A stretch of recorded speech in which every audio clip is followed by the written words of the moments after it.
Our Hiligaynon word for the day is bakho. Bakho. When we say bakho, that means grief, sorrow, lament, lamentation, wail, complaint, plaint, groan, moan, or sigh.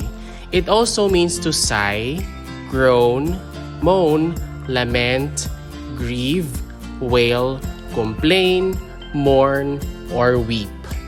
Bakho. Bakho. Ginabakhoan niya ang kamatayon sang iya anak.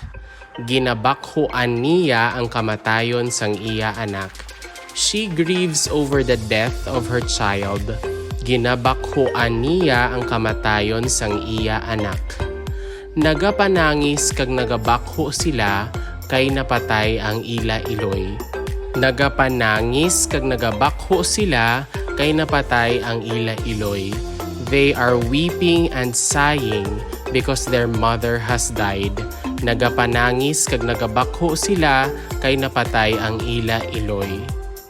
Di mo pagpabakhoan ang imo mga ginikanan.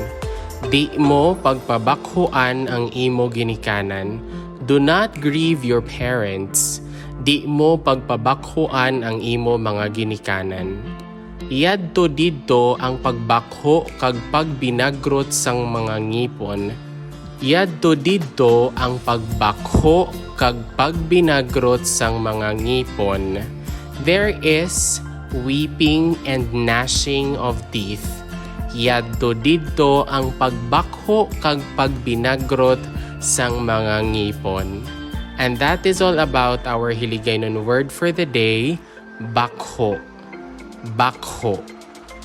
If you learned something new from this video, please don't forget to click like, leave a comment, and subscribe.